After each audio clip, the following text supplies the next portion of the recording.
രാമേന്ദ്ര, തീക്കാറ്റ് പോലത്തെ ഒരു വാർത്ത പെട്ടെന്ന് ആളിപ്പടരുന്നുണ്ട് ഇന്ത്യയിൽ. കാരണം UAE-യിൽ നിന്ന് അതിൻ്റെ പ്രസിഡന്റ് ഓടിക്കിതച്ചെത്തി ഡൽഹിയിൽ വന്ന് ഏതാണ്ട് 2 മണിക്കൂർ ചെലവഴിച്ച് ഏതോ രഹസ്യമായിട്ടുള്ള ഉടമ്പടി ഇന്ത്യയുമായിട്ട് ഒപ്പിട്ട് അയാൾ പറന്നുപോയി. എന്താണ് അതിൻ്റെ ഒരു പശ്ചാത്തലം? അതായത് നമ്മൾ നേരത്തെ സംസാരിച്ചിരുന്ന ഒരു കാര്യമുണ്ട്. ഇസ്ലാമിക് നാറ്റോ എന്ന് പറഞ്ഞൊരു സംഭവം നിലവിൽ വരുന്നു. അതായത് സൗദിയും പാകിസ്ഥാനും തമ്മിൽ ഒരു പ്രതിരോധ കരാർ ഒപ്പിട്ടു. അത് ഇസ്രയേല് ഖത്തറിൽ ദോഹയിൽ ഒരു ആക്രമണം നടത്തിയല്ലോ. ആ ആക്രമണത്തിന് ശേഷം ആണ് സൗദി പാകിസ്ഥാൻ തമ്മിലൊരു കരാർ ഒപ്പിടുന്നത്. കാരണം ഒരു രാജ്യത്തിനെ ആക്രമിച്ചാൽ മറ്റേ രാജ്യം ഇടപെടും, അതിനെ ആക്രമിച്ചതായിട്ട് കരുതും എന്ന് പറയുന്ന നാറ്റോയുടെ ഒരു വകുപ്പ് 5 എന്ന് പറയും. നാറ്റോയുടെ ക്ലോസ് 5. നാറ്റോ ഏതെങ്കിലും ഒരു നാറ്റോ രാജ്യത്തിനെ ആക്രമിച്ചു കഴിഞ്ഞാൽ അത് മറ്റ് നാറ്റോ രാജ്യങ്ങൾ അവരെ ആക്രമിച്ചതായിട്ട് കരുതി സഹായിക്കും. 32 നാറ്റോ രാജ്യങ്ങളാണ് ഉള്ളത്, അമേരിക്ക ഉൾപ്പെടെ. ആ നാറ്റോ രാജ്യങ്ങളിൽ തുർക്കി ഉണ്ട്. പക്ഷേ അങ്ങനെ സൗദിയും പാകിസ്ഥാനും തമ്മിൽ കരാർ ഒപ്പിട്ടല്ലോ കുറച്ച് മാസം മുമ്പേ. ആ കരാറിന്റെ ഭാഗമായിട്ട് തുർക്കിയും കൂടി അതിൽ അംഗമായി ചേരുന്നു. അങ്ങനെ ഇസ്ലാമിക് നാറ്റോ നിലവിൽ വരുന്നു എന്നുള്ളതാണ് വാർത്തകൾ ഉണ്ടായിരുന്നത്. വിശദമായിട്ട് സംസാരിച്ചിട്ടുണ്ട് നേരത്തെ. ഈ ഇസ്ലാമിക് നാറ്റോയ്ക്ക് ബദലായിട്ട് പുതിയൊരു അച്ചുതണ്ട് രൂപപ്പെടുന്നു: ഇന്ത്യ, UAE, ഇസ്രയേൽ. അപ്പൊ അതിൻ്റെ ഭാഗമായി UAE-യിൽ നിന്ന് Sheikh bin Zayed Al Nahyan കഴിഞ്ഞ ദിവസം വന്നു. 2 മണിക്കൂർ നേരം ഡൽഹിയിൽ ഉണ്ടായിരുന്നു. എന്നിട്ട് letter of intent for a strategic defence partnership ഇതിലാണ് ഒപ്പിട്ടത്. ഡിഫൻസ് പാർട്ട്ണർഷിപ്പ്, പ്രതിരോധ സഹകരണ കരാറിൽ ആണ് UAE വന്ന് പെട്ടെന്ന് ഒപ്പിട്ടിട്ട് പോയിരിക്കുന്നത്. അപ്പോൾ പ്രതിരോധ സഹകരണം UAE-യുമായിട്ട്. ഇസ്രയേലിൻ്റെ കാര്യം പറയണ്ടല്ലോ. ഇസ്രയേലും ഇന്ത്യയുമായിട്ട് എത്രയോ കാലത്തെ പ്രതിരോധ സഹകരണമുണ്ട്. 1971 ബംഗ്ലാദേശ് യുദ്ധകാലത്ത് ഇന്ദിരാഗാന്ധി ഇവിടെ പ്രധാനമന്ത്രി, വനിതാ പ്രധാനമന്ത്രി ഗോൾഡ മേയർ ഇസ്രയേലിൽ. ഗോൾഡ മേയർ അന്ന് നമുക്ക് നയതന്ത്ര ബന്ധം ഇല്ല ഇസ്രയേലുമായിട്ട്, എംബസി ഒന്നുമില്ല അവിടെ ഇവിടെ. എന്നിട്ടും ഗോൾഡ മേയർ ആയുധങ്ങൾ അയച്ചു കൊടുത്തു പാകിസ്ഥാനെതിരെ പോരാടാൻ. മാത്രമല്ല, ഇന്ദിരാഗാന്ധിയോട് തന്നെ ഇസ്രയേൽ ഒരിക്കൽ പറഞ്ഞു, ഈ ഇസ്രയേലിന് ഇസ്ലാമിക രാജ്യങ്ങൾക്ക് അണുബോംബ് ഉണ്ടാകുന്നത് ഇഷ്ടമല്ല. ഒരു ഇസ്ലാമിക രാജ്യത്തിൻ്റെ കയ്യിൽ അണുബോംബുണ്ടായാൽ ഇത് ഇസ്ലാമിക തീവ്രവാദികളുടെ കയ്യിൽ കിട്ടും എന്നാണ് ഇസ്രയേൽ കരുതുന്നത്. ഇത് അനാവശ്യമായിട്ടൊക്കെ ഉപയോഗിക്കപ്പെടും. അതുകൊണ്ടാണ് ഈ അണുബോംബ് ഉണ്ടാകുന്ന ഏത് ഇസ്ലാമിക രാജ്യത്തിനെ ആക്രമിക്കും ഇസ്രയേൽ. സിറിയ, ഇങ്ങനെ ഇറാൻ, ഇറാഖ്, ഇങ്ങനെ എല്ലാ രാജ്യങ്ങളെ ആക്രമിക്കാറുണ്ടല്ലോ. ഇറാൻ കൊണ്ടുപോയി സിറിയയിൽ ആണവ നിലയങ്ങൾ ഉണ്ടാക്കാൻ പോകുമ്പോൾ അവിടെയും കൊണ്ടുപോയി ആക്രമിച്ചവർ. ഇറാൻ ആണവ ശാസ്ത്രജ്ഞരെ കുറേ പേരെ ഡസൻ കണക്കിന് കൊന്നൊടുക്കി. ഇവർ പറഞ്ഞു കാഹുട്ടയിലാണ് ആണവ നിലയം പാകിസ്ഥാൻ്റെ. 1982 ഇന്ദിരാഗാന്ധിയോട് പറഞ്ഞു, ഞങ്ങളിത് നശിപ്പിച്ചു തരാം, നിങ്ങൾ ആ ഗുജറാത്തിൽ ജാംനഗറിലോ മറ്റോ ഞങ്ങൾക്ക് റീഫ്യൂവലിങ്ങിന് ഞങ്ങളുടെ വിമാനത്തിന് ഇടയ്ക്കൊന്ന് ഇന്ധനം അടിക്കാനുള്ള സൗകര്യം ചെയ്താൽ മതി, ഞങ്ങൾ നശിപ്പിച്ചോളാം എന്ന് പറഞ്ഞിട്ട് ഇന്ദിരാഗാന്ധി സമ്മതിച്ചില്ല. അപ്പോൾ ഇസ്രയേൽ നമ്മുടെ എപ്പോഴും സഹായിക്കാനുണ്ട്. ഇപ്പോൾ ഓപ്പറേഷൻ സിന്ദൂർ കാലത്തും ഉണ്ടായിരുന്നു. പക്ഷെ തുർക്കി പാകിസ്ഥാനെ സഹായിച്ചു, ഡ്രോണുകളൊക്കെ കൊടുത്ത് യുദ്ധക്കപ്പലുകളും ഒക്കെ ഇപ്പോൾ കൊടുക്കുന്നൊക്കെ ഉണ്ട്. അപ്പോൾ തുർക്കിയും പാകിസ്ഥാനും തമ്മിൽ എല്ലാ കാലത്തും സഹായ സഹകരണങ്ങളുണ്ട്. അപ്പോൾ അങ്ങനെ ഒരു ഇസ്ലാമിക് നാറ്റോ നമ്മുടെ അയൽ രാജ്യവും കൂടി ചേർന്ന് ആ ഇസ്ലാമിക് നാറ്റോ എങ്ങനെ രൂപപ്പെട്ടു എന്ന് പറഞ്ഞാൽ സൗദിയുടെ കയ്യിൽ പണമുണ്ട്.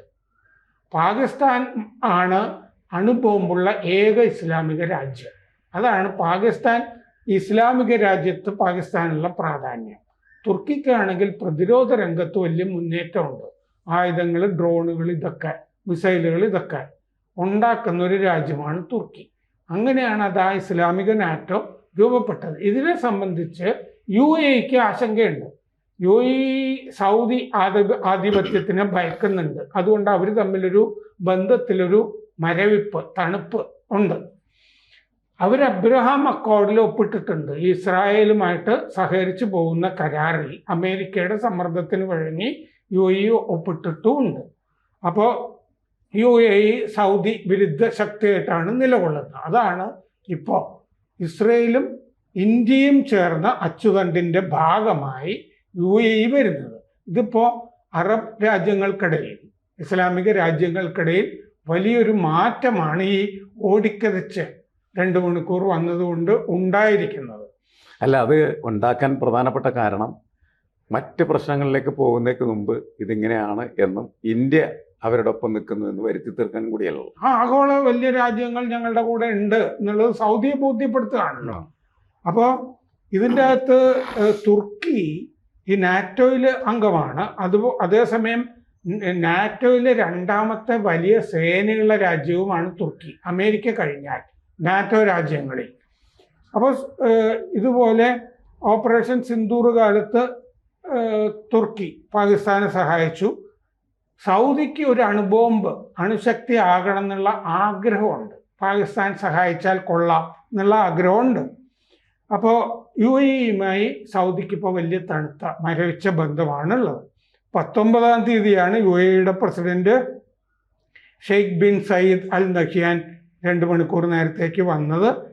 ഇപ്പോൾ അമേരിക്കൻ പത്രപ്രവർത്തകൻ മൈക്കിൾ വാത്തിക്യോട്ടിസ് എഴുതിയൊരു കമൻ്ററി കഴിഞ്ഞ ദിവസം അതിൽ പറഞ്ഞിട്ടുണ്ട്, അമേരിക്കയുടെയും യൂറോപ്പിൻ്റെയും സ്വാധീനം ലോകത്ത് തകർന്നുകൊണ്ടിരിക്കുകയാണ്. അതുകൊണ്ട് പല രാജ്യങ്ങളും വേറെ വേറെ സഖ്യങ്ങളിൽ ഏർപ്പെട്ടുകൊണ്ടിരിക്കുകയാണ്.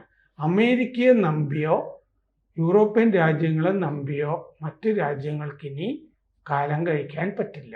ഇന്ത്യ തന്നെ വലിയ ശക്തി ആയി വരികയാണല്ലോ, 3ാമത്തെ വൻശക്തി ആവുമല്ലോ താമസിയാതെ. അപ്പോൾ അബ്രഹാം ഉടമ്പടിയിൽ UAEയും ഇസ്രയേലും ഒപ്പിട്ടിരുന്നു. അത് കഴിഞ്ഞ് I2U2 എന്ന് പറഞ്ഞ സഖ്യം ഉണ്ടായി. ഇന്ത്യ, ഇസ്രയേൽ, UAE, അമേരിക്ക, അങ്ങനൊരു സഖ്യം ഉണ്ട്. അതിൽ പക്ഷെ പട്ടാള സഹകരണം ഇല്ല, സൈനിക സഹകരണം അതിൻ്റെ അകത്തില്ല. ബാക്കി സാമ്പത്തിക സഹകരണമൊക്കെ ഉള്ളൂ. ഇതിപ്പോൾ സൈനിക സഹകരണമാണ് ഇസ്രയേൽ, UAE, ഇന്ത്യ എന്ന് പറയുന്നത്. സൗദിക്ക് എന്തെങ്കിലും UAEയോട് വിരോധം തോന്നിയാൽ സഹായിക്കാനായിട്ട് ഇന്ത്യ ഉണ്ടല്ലോ എന്നൊരു ആശ്വാസം ഇനി ഇസ്രയേൽ ഉണ്ടല്ലോ, ആ ആശ്വാസം UAEക്ക് കിട്ടും. അമ്മാവനും മച്ചമ്പിയും അനന്തരവനും എന്നൊക്കെ പറഞ്ഞൊക്കെ ഇരിക്കാന്ന് മാത്രമേ ഉള്ളൂ അബുദാബിയും റിയാദും തമ്മിൽ. അപ്പോൾ യമൻ, ആഫ്രിക്ക, ചെങ്കടൽ മേഖല, ഇവിടെയൊക്കെയുള്ള സൗദി ഡോമിനൻസ്, സൗദി അധീശത്വത്തിനെതിരെ UAE ഇന്ത്യൻ സഹകരണം അതാണ് രൂപപ്പെടുന്നത്. സൗദിക്കിപ്പോൾ യമനിലും ആഫ്രിക്കയിലും ചെങ്കടൽ ഇപ്പോൾ എന്താ സംഭവിച്ചത്? ഉടനെ സംഭവിച്ച കാര്യം എന്താണെന്ന് വെച്ചാൽ യമനിൽ നിന്ന് UAEയെ സൗദി ആട്ടിപ്പായിച്ചു. ഇത് നമ്മൾ ചർച്ച ചെയ്തതാണ്. സൗദിയുടെ UAEയുടെ നേതൃത്വത്തിൽ അവിടെ ഒരു വിമതസേന ഉണ്ടായിരുന്നു. അത് സൗദിയുടെ അതിർത്തിയിൽ അവർ തുരക്കാൻ തുടങ്ങി. അപ്പോൾ UAE എന്ത് ചെയ്തു? അബുദാബിയിലേക്ക് ആ വിമതസേനയുടെ നേതാവിനെ കടത്തിക്കൊണ്ടുപോയി. മറ്റേ സൊമാലിയ, ജിബൂട്ടി വഴി കടത്തിക്കൊണ്ടുപോയി. ഇത് നമ്മൾ ചർച്ച ചെയ്തിരുന്നു നേരത്തെ. അപ്പോൾ സൗദിയിൽ നിന്നും ഒരു അടികിട്ടി നിൽക്കുകയാണ്, ഇപ്പം മുറിവേറ്റിരിക്കുകയാണ് UAE. അത് ആണ് പ്രധാനപ്പെട്ട പശ്ചാത്തലം. ഈ ഓടിപ്പാഞ്ഞു വന്നതിന്റെ പ്രധാനപ്പെട്ട കാരണം അതാണ് അങ്ങനെ വന്നതാണ്. എന്തായാലും വലിയ മാറ്റങ്ങളാണ് ഈ മേഖലകളിലൊക്കെ സംഭവിച്ചത്. അതെ. അപ്പോൾ ഈ സഖ്യം ഗൾഫിൽ നിന്ന് പടിഞ്ഞാറോട്ട് മെഡിറ്ററേനിയനിലേക്കും വ്യാപിക്കും. എന്താന്ന് വെച്ചാൽ ഗ്രീസും സൈപ്രസും തുർക്കിയുടെ അയൽവക്കത്തുള്ള രാജ്യങ്ങൾ എന്നുള്ള നിലയ്ക്ക് മോദി പോയിരുന്നു. സൈപ്രസിലൊക്കെ മറ്റേ തുർക്കിയിലെ എർദോഗനെ പേടിപ്പിക്കാൻ അതിർത്തിയിലെ വേലിയൊക്കെ പോയി പരിശോധിക്കുകയൊക്കെ ചെയ്തു ഈ സൈപ്രസിൽ ഒക്കെ പോയിട്ട്. അപ്പോൾ സൈപ്രസ്, ഗ്രീസ് ഇതൊക്കെ നമ്മളുമായിട്ട് സഹകരിക്കുകയാണ്. തുർക്കി വിരുദ്ധ രാജ്യങ്ങൾ എന്നുള്ള നിലയ്ക്ക് നമ്മൾ സൈപ്രസും ഗ്രീസുമായിട്ടും സഹകരിക്കുന്നു. ഈ സഖ്യം ഉണ്ടല്ലോ, UAE, ഇന്ത്യ, മറ്റേ ഇസ്രയേൽ സഖ്യത്തിൻ്റെ ചുറ്റുവട്ടത്ത് ആ രാജ്യങ്ങളും കാണും, സൈപ്രസും ഗ്രീസും ഒക്കെ തുർക്കിക്കെതിരെ. 2024 ഇസ്രയേൽ ഇന്ത്യയെ 3+1 മെഡിറ്ററേനിയൻ ഗ്രൂപ്പിൻ്റെ ഉച്ചകോടിക്ക് ക്ഷണിച്ചിരുന്നു. നമ്മൾ ഇല്ലാത്ത ഉച്ചകോടിയിലുമൊക്കെ സഖ്യത്തിലേക്കുമൊക്കെ നമ്മളെ ക്ഷണിച്ചിരുന്നു. കിഴക്കൻ മെഡിറ്ററേനിയനിൽ തുർക്കി അവരുടെ സ്വാധീനം വ്യാപിപ്പിക്കാൻ ശ്രമിക്കുന്നുണ്ട്. അതും ചെറുക്കണം. അപ്പോൾ സംയുക്ത സൈനിക അഭ്യാസങ്ങൾ, ഇനി നാവിക സുരക്ഷ, ഈ കടലിലെ സുരക്ഷ, India middle east Europe economic corridor, ചൈനയുടെ കോറിഡോറിന് എതിരെ IMEC, ഇതൊക്കെ ഇനി ഉയർന്നു വരും. ഒരു വലിയ സഖ്യം ഇസ്ലാമിക നാറ്റോയ്ക്കെതിരെ രൂപപ്പെട്ടു വരുന്നു. അതിൻ്റെ ഭാഗമായിട്ടാണ് UAE പ്രസിഡന്റ് ഡൽഹിയിലെത്തിയത്.